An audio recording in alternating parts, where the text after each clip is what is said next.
Salut tout le monde, j'espère que vous allez bien. On se retrouve aujourd'hui dans un nouveau point lecture où j'ai 4 romans et un manga à vous présenter. Alors c'est une suite de mangas.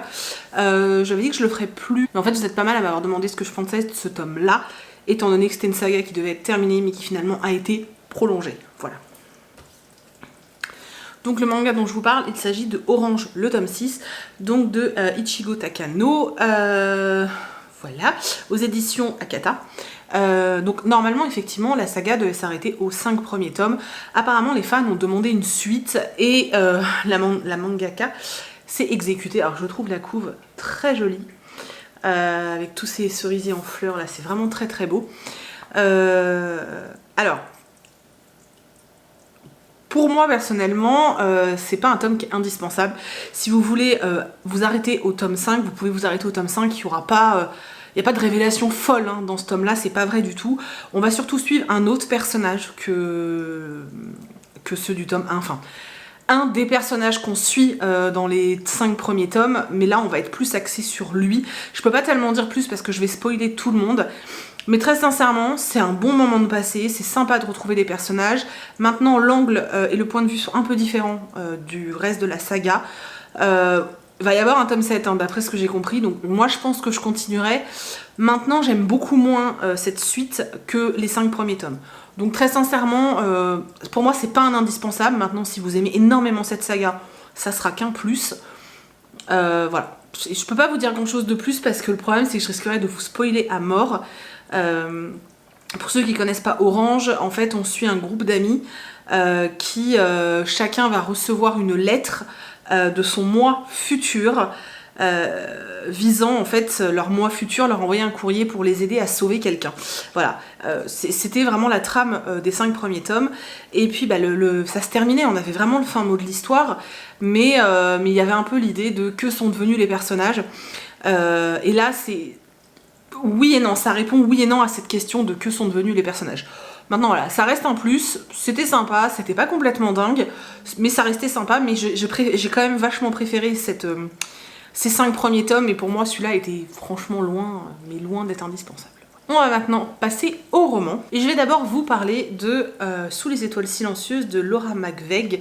Alors moi j'ai les épreuves non corrigées, la couve est là, je vous la montre.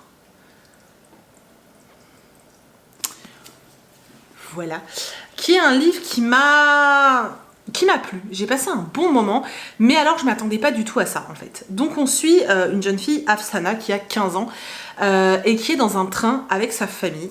Alors vous allez me dire, mais qu'est-ce qu'elle fout dans un train? Alors elle est dans un train parce qu'ils n'ont plus vraiment de chez eux, parce qu'ils ont dû fuir leur chez eux parce que y a des conflits, hein, on est au Moyen-Orient, donc il y a eu pas mal de conflits, il s'est passé beaucoup de choses, et ils ont dû fuir leur pays et ils se retrouvent dans ce train en fait. Donc ce train c'est le transsibérien, c'est ça, ouais, qui va vers la Russie. Donc voilà, et c'est l'ultime voyage en fait que cette famille va faire, et tout au long de ce voyage, Afsana en fait va se remémorer ce qui les a amenés à être là. Donc ça va passer par la naissance de son grand frère, par les endroits où ils ont pu vivre, les expériences qu'ils ont pu vivre, voilà, tout simplement. C'est un livre qui est plutôt sympa. Maintenant, c'est vrai que je m'attendais à... En fait, dans la 4e de couve, on nous dit qu'ils ont fui Kaboul suite à l'arrivée des talibans. Et c'est vrai que moi, je pensais très sincèrement que ce serait peut-être plus axé là-dessus, justement sur tout ce côté-là, en fait, qui aurait peut-être sous un certain angle, que ce serait abordé toutes ces histoires avec les talibans, etc. Et en fait, c'est pas vraiment le thème du livre, parce que finalement, le thème du livre, c'est plus la quête et la recherche d'un nouveau chez-soi, de la reconstruction de sa vie. Voilà, on est plus là-dessus, sur cette histoire familiale, sur ces gens qui ont envie de trouver enfin un lieu où ils seront bien, où ils se sentiront chez eux. La famille est assez touchante, sincèrement, c'est assez touchant ce qui leur arrive. Maintenant, j'ai pas trouvé qu'il y avait des rebondissements de dingue, mais ça reste une lecture sympathique qui était très loin de ce que moi j'avais envie de lire en fait, puisque c'est vrai que... Enfin, c'est pas que j'avais pas envie de lire ça, c'est surtout que j'étais pas dans l'idée de lire ça, je sais pas si vous voyez ce que je veux dire. C'était pas du tout l'attente que j'avais au moment où j'ai ouvert le roman. Ça n'empêche que j'ai passé un très bon moment, j'ai vu que certains avaient eu un très beau coup de cœur sur ce livre. et qui vous le présenteront sûrement mieux que moi. Je pense notamment à... Ah putain, je me souviens plus. Une blogueuse, je me souviens plus de son nom, je suis désolée. Pretty Girl, non. Je ne sais plus, voilà, Pretty quelque chose il me semble, qui est très connue, qui avait une chaîne Booktube pendant un moment. Je vous mettrai sa chronique si j'y pense en barre d'infos. Je sais qu'elle a eu un énorme coup de cœur pour ce livre, du coup sa chronique vous donnera peut-être plus envie que moi, mais voilà, j'ai quand même passé un très bon moment de lecture. Et par contre, je vous avais mis certains passages, alors attendez, il faudrait que je retrouve, voilà, je vous avais mis par exemple ce passage là, hop, je vous l'avais mis en photo sur Instagram. Parce que je trouvais en fait, avant chaque partie, il y a un petit texte qui parle du voyage et qui est plein de métaphores et d'images, et c'était très beau. Par contre, la plume est vraiment très très belle, et voilà, et ce paragraphe est sublime, vraiment il est sublime, et je vous le lirai pas parce que vous savez que je suis pas une adepte de ce genre de truc, mais c'est vrai que la plume est très belle et il y a des très beaux messages de passer à travers ce roman. Donc voilà, et je peux vous dire qu'il sera bientôt à gagner sur la chaîne. J'ai ensuite lu Military Man de Julie Cristol aux éditions City dans la collection Eden. Alors ce livre, je l'avais demandé uniquement parce que pour moi, c'était l'histoire d'amour entre un pilote de chasse et une journaliste. Donc moi, tu me dis pilote de chasse, pour moi c'est Top Gun, Tom Cruise et compagnie, j'étais à fond. Et en fait, c'est pas du tout ça que j'ai trouvé dans ce roman. Donc dans ce roman, on suit Charlie, donc qui est une jeune fille, qui à l'âge de 19 ans, je crois, même pas, à 20 ans, alors qui est fille d'un militaire, en fait, un militaire qui est pilote de chasse, il me semble, ou un truc comme ça. Et en fait, un jour, son père va recevoir un ami à lui, qui est également militaire, et il va venir avec son fils de 20 ans, qui fait ses classes pour devenir pilote de chasse. Charlie va simplement lui sourire, c'est l'été, elle porte une petite jupe, rien de spécial quoi, elle va juste lui sourire. Et il y a un moment, elle va se retrouver seule avec ce mec chez elle, et il va littéralement la violer. C'est-à-dire que voilà, alors la scène et on la vit, alors c'est pas trop gore, c'est dérangeant, mais c'est pas trop, voilà, on va pas dans un truc, voilà. Mais voilà, la scène, on la vit, et en fait, suite à ça, Charlie va complètement changer sa façon de s'habiller, sa façon d'être, parce qu'elle va réellement penser que, quelque part, elle est fautive, que si elle n'avait pas porté cette jupe, que si elle n'avait pas fait telle chose ou telle chose, il ne serait rien arrivé, plutôt. Surtout que ce gars va lui dire que clairement, ça sert à rien qu'elle dise quelque chose, puisque personne ne la croira. Il est hyper connu, voilà, ça sert à rien, personne ne la croira. Donc du jour au lendemain, elle va complètement chambouler sa vie, elle va retourner à la fac pour ses études, pour être journaliste, elle va se mettre à porter des fringues complètement difformes pour se cacher complètement, cacher toute trace de la femme qu'elle peut être, se mettre des lunettes hideuses alors qu'elle n'a pas de problème de vue, enfin voilà, elle va accumuler plein de choses comme ça pour, sans les dire, et se masculiniser au maximum. Et on va la retrouver plusieurs années plus tard. Elle est journaliste spécialisée dans des magazines de l'armée en fait, puisque c'est vraiment ce qu'elle veut, et elle voudrait devenir reporter de guerre. Sauf que pour ça, il faut quand même que voilà, elle avance un peu. Donc elle va devoir faire un reportage sur un porte-avions auprès des pilotes de chasse. Elle va intégrer du coup elle va aller sur le porte-avions. Elle va se retrouver un peu quasiment la seule femme entourée de tous ces militaires. Et elle continue en fait à se grimer complètement et à se changer, et c'est vrai que du coup elle attire pas tellement le regard. Par contre, elle attire pas vraiment la sympathie non plus, parce que sincèrement les pilotes, ça les fait chier d'avoir quelqu'un dans leurs pattes, et ils ont pas envie qu'elle soit là. Sauf que Camden, qui est un pilote et qui est aussi responsable d'une équipe, va être vachement intriguée par elle, et va surtout griller qu'en fait elle n'est pas celle qu'elle laisse paraître. Ils vont commencer à sortir ensemble et on va vivre leur histoire. Le truc qui m'a dérangée, c'est que moi, oui, alors je m'attendais à cette romance, etc., et je me disais, ouh, trop cool, ça va être bien. Sauf qu'en fait, la moitié du roman, c'est uniquement Camden et Charlie qui couchent ensemble, c'est que ça. Pendant la moitié du livre, ils ne font que ça, il n'y a rien d'autre, il ne se passe rien d'autre, ils ne font que coucher ensemble, parce que Camden veut lui redonner foi en son corps et lui montrer que elle peut prendre du plaisir. Alors, l'auteur aurait pu mettre une ou deux scènes comme ça, mais ça suffisait. Là, il n'y a que ça pendant la moitié du roman, jusqu'à ce que les deux personnages soient séparés, parce que elle, sa carrière est trop importante et elle veut aller au bout de son rêve, et que lui, il en a marre de se prendre la tête avec cette fille qui, de toute façon, veut pas dépasser son traumatisme et va pas au-delà. La deuxième partie du roman est déjà vachement plus sympathique, parce que voilà, cette histoire de viol va revenir. Vous vous doutez bien que voilà, elle est sur un porte-avions, elle travaille avec des pilotes, son violeur était quelqu'un qui faisait ses classes, forcément elle va retomber dessus, sinon il n'y a pas de roman quoi. Le problème moi que j'ai eu avec ce livre, c'est vraiment toute cette moitié de livre où de toute façon ce ne sont que des scènes de sexe répétées entre Camden et Charlie. Et ça m'a gonflé et ça m'a gâché ma lecture. Ce qui est fort dommage parce que le reste du roman était sympa. Et je pense que j'aurais pu vraiment aimer s'il n'y avait pas eu toute cette première partie. Là, moi, c'était pas possible, quoi. Donc voilà, une petite déception et c'est bien dommage parce que le reste était sympa. Je vais maintenant vous parler d'un tome 2 que j'attendais avec forte impatience. Donc il s'agit de La Marque Rouge de Roberto Sanquer aux éditions Scrineo. D'ailleurs, merci Mip pour ta super belle dédicace, ça m'a fait très plaisir. Alors, je sais pas si vous vous souvenez, dans le tome 1, on suit une jeune fille, Louise, qui vit dans un monde... Alors, le monde est assez particulier, hein. C'est un monde où il y a des magiciennes qui ont un pouvoir lié à la nature, où il y a, voilà, il y a tout un tas d'êtres paranormaux, ouais. Il y a des démons, il y a plein de choses comme ça. Et nous, dans le tome 1, on suivait Louise, en fait, qui était fortement agaçante, il faut le reconnaître, qui était aussi fortement possédée, et qui faisait ses classes pour, justement, obtenir son ring tree, donc le bracelet qui lui donnera ses pouvoirs, et qui a un lien avec la nature. Donc dans ce tome 1, voilà, on la suivait, elle, qui était quand même possédée par l'aura noire, et qui devait lutter avec ça, et qui, en plus, devait réussir à dépasser toutes les épreuves qu'elle devait accomplir, je sais pas si c'est très français tout ça, pour devenir réellement une sorcière, quoi. C'est pas les vrais mots, mais j'ai pas envie de rentrer dans toute la mythologie. Moi, dans le tome 1, j'avais eu un petit souci avec Louise, justement, que je trouvais profondément agaçante. Voilà, ça avait été mon souci dans le tome 1, et c'est vrai que quand j'ai abordé ce tome 2, je me suis dit... tu ne restes pas bloqué sur le personnage du tome 1, surtout qu'il y a un personnage que j'adore dans le tome 1, que je vais appeler Madame M, pour pas spoiler tout le monde en fait, qui est une personne qui va former et prendre sous son aile Louise, et j'adore ce personnage. Je peux pas vous expliquer pourquoi, mais je l'adore. Vraiment, j'ai un attachement très profond pour cette personne, et ouais, j'aime beaucoup ce personnage. Ça me fait penser un peu à ma professeure McGonagall, vous voyez, je sais pas, ce côté-là qui... Je l'aime beaucoup. Enfin, moi, visuellement, je l'imagine comme ça. Bref. Et dans ce tome 2, en fait, le tome 1 se terminait sur un truc, voilà, hein, c'était un peu parti en cacahuète dans tous les sens.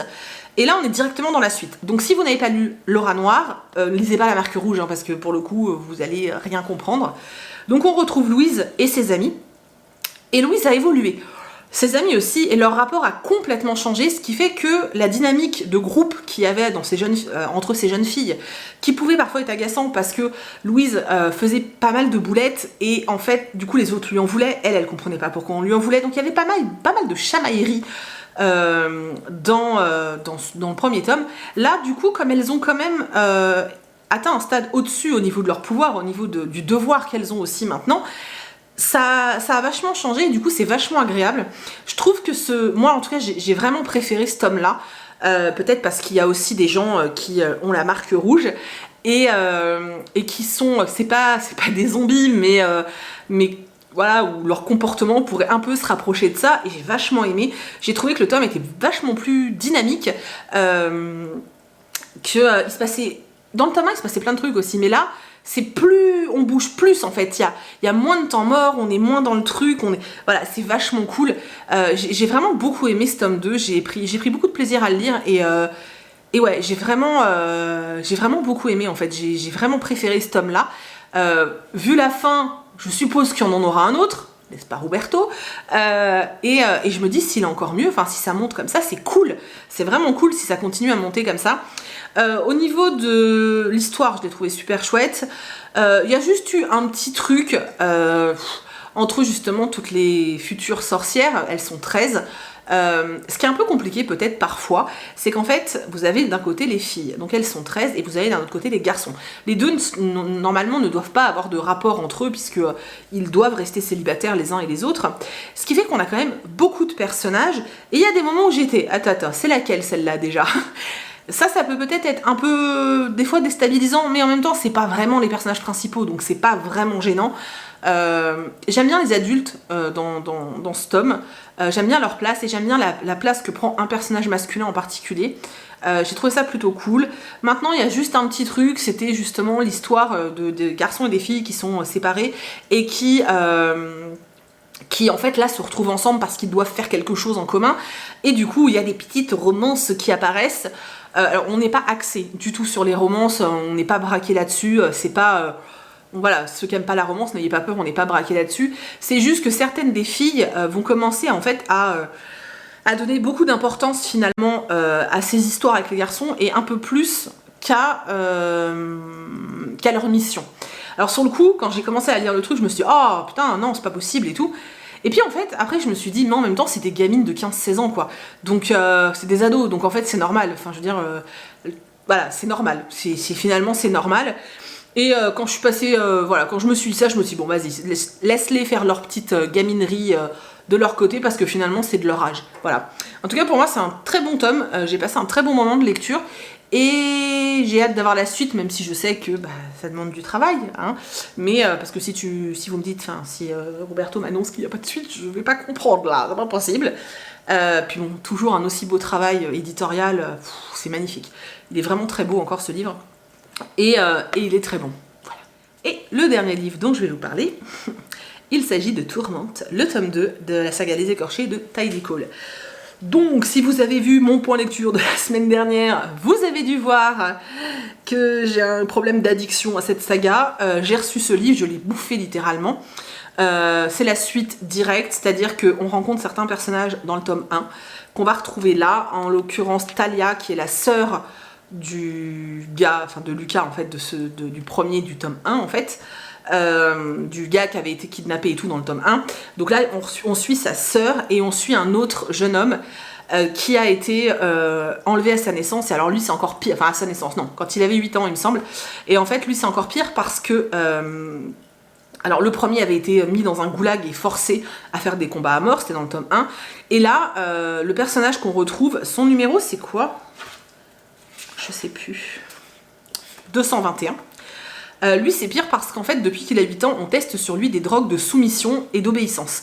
Donc en fait il est tellement dopé que il fait que il peut que obéir en fait, et il est vraiment devenu l'animal d'un mec, d'un géorgien qui fait partie aussi d'une mafia géorgienne et qui se sert de lui comme démonstration en fait à chaque fois pour dire voilà ma drogue comment elle fonctionne bien, regarde 221 comment il m'obéit bien et tout, voilà.